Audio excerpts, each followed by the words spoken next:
Lakers basketball is back. 2 preseason games. The Lakers already played 2 preseason games. One on Friday against the Phoenix Suns in my hometown in Palm Springs, California. And then they took on the Golden State Warriors yesterday in Golden State. And let me tell you something, the Lakers already lost both of their preseason games.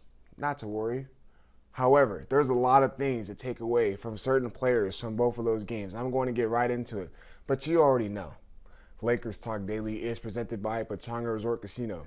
You can play your perfect combination at Pechanga Resort Casino, the official Native American resort and casino of the Los Angeles Lakers. Skip the traffic. Head on over to Pechanga Resort Casino just off the I-15 in Temecula. Visit Pechanga.com or call 888-PECHANGA for reservations and for more information. By the way, you have not been to Pechanga. I'm telling you guys right now, you need to go, especially for all you golf heads out there. You got to go check out that golf course. However, man, a lot of things to take away from Lakers preseason basketball so far. Number one, Austin Reeves and Rui Hachimura, in my personal opinion, look great. Austin Reeves looks quicker. His offensive game is starting to expand a little bit more. He's taking a lot of guys off the dribble. He was a lot more efficient offensively on Friday night against the Phoenix Suns. I know Austin Reeves did not play yesterday against the Golden State Warriors, but a lot of the takeaway from him on that Friday night game against the Phoenix Suns, he was doing really, really well on that end of the floor. Didn't really see much of Austin on the defensive end of the floor. That's because he wasn't exploited. They didn't really switch a lot on Austin Reeves, and it looked like he took a lot more pride on that end of the floor. I know he's trying to make that right step in the direction of being a better defender and not get picked apart like he did against the Minnesota Timberwolves. And another person, Rui Hachimura. What I love to see from Rui Hachimura is that he wasn't settling for the threes. He was able to utilize his size. He got a lot of touches in the paint, and then he's able to back up and space out the floor, step out to three-point line after you get a little rhythm going. That's what I love to see from Rui Hachimura. And I know a lot of people criticize his defense, and I know he did a lot of challenges in those playoff series against the Denver Nuggets, and he took on Nikola Jokic and being on the bigger guys. He was really active on the defensive end of the floor, getting hands in the passing lanes, being able to run the floor. The biggest thing, though, is his ability from helping and recovering to his mans, meaning if someone was getting blown by on in the perimeter, Rui Hachimura was able to help that guy out and able to rotate back to his man and getting deflections. And those are key, and because they lead to transition baskets to the other end of the floor. And the Lakers started to get rhythm. They started running the floor Friday night against the Phoenix Suns. The biggest thing I want to take away, though, is Deandre Ayton. And I understand he played limited minutes on Friday and yesterday so far in this preseason game. Deandre Ayton looked really active around the rim as far as rim protecting. Still a couple things the Lakers are going to fix with Deandre Ayton as far as drop coverage. And what I mean by drop coverage is when, say, if Luka Doncic is guarding the man and the man's coming off a pick and roll, Deandre Ayton is not there. He's not showing his body right away. He's backing up, just in case if someone rolls, he's able to kind of stunt, and he's also able to recover back to his own man. So there's a lot of little things that the Lakers are going to fix with Deandre Ayton defensively. Rebounding-wise, he was great. Around 8 to 10 rebounds so far these 2 games, and that's a good sign to see. He's controlling the paint. He's rebounding really, really well. Defensively, I'm not worried about Deandre Ayton so far from what I'm taking away. My biggest concern, though, is offensively. Too many times in these games, Deandre Ayton stepping out too far away from the paint. And there was times where he was posting up hard, and they were looking him off, where they would start to dribble the air out the ball, and by that time, Deandre Ayton has the position that he has posting up is already dead. What I don't like to see is Deandre Ayton trying to take guys off the dribble. I do not want to see that, me personally. They need to be able to put him in the spots where he has to do two things. Either one dribble and he's doing a hook shot, or straight up catching it and he's finishing right away. There's no need for Deandre Ayton to be put in a spot where he has to take guys off the dribble. There's too many times in that Phoenix Suns game where he would catch it and he's losing the ball, he's fumbling it. He missed a lot of layups in that Phoenix Suns game. Yesterday against the Golden State Warriors, once again, he'll come off the roll. And I don't know if it's a matter that he's not rolling too hard to the basket or he's stopping at a spot where he feels like he's successful. Don't get me wrong, Deandre Ayton can knock down that close jump shot. He has that soft touch around the rim, but we need to see it more. But he needs to be put into a spot where he can do that more.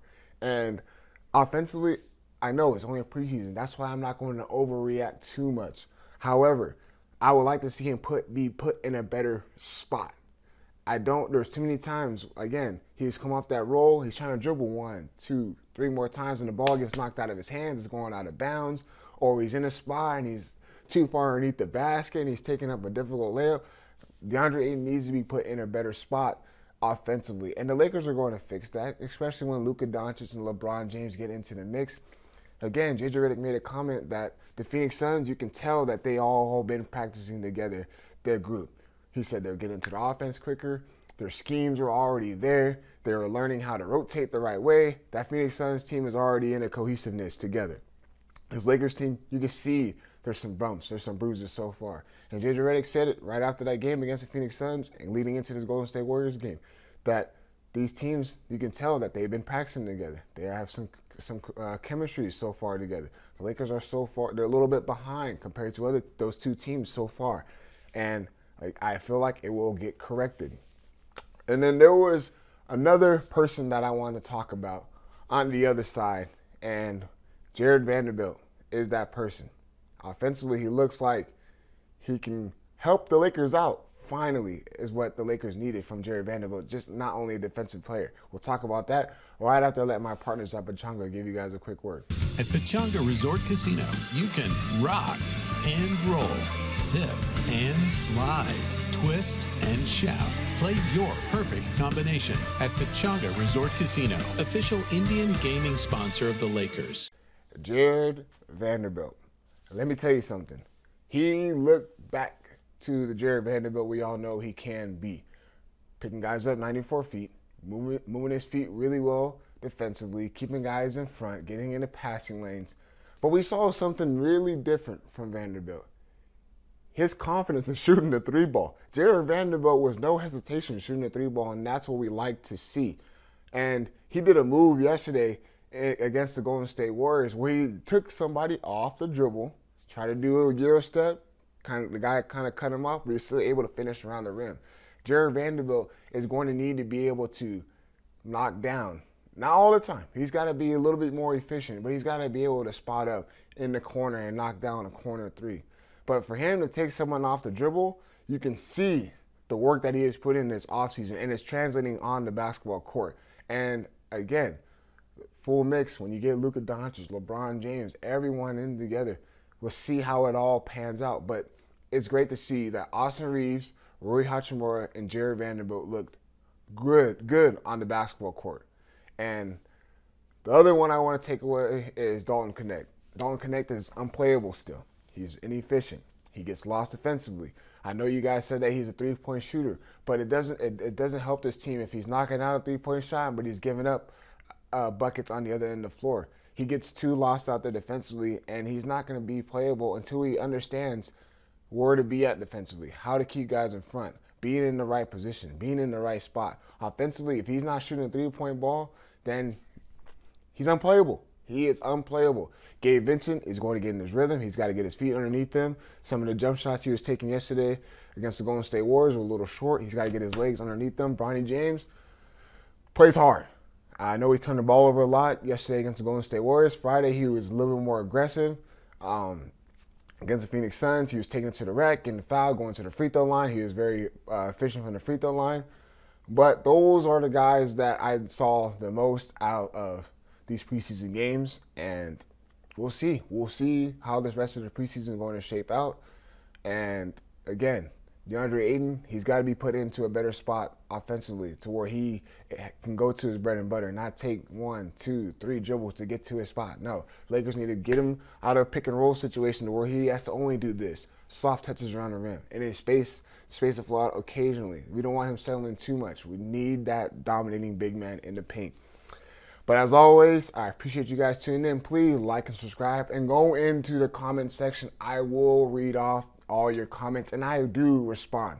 So if you have some criticism, if you have something that you want to take away, please let me know in the comment section. As always, I appreciate you guys tuning in. We out.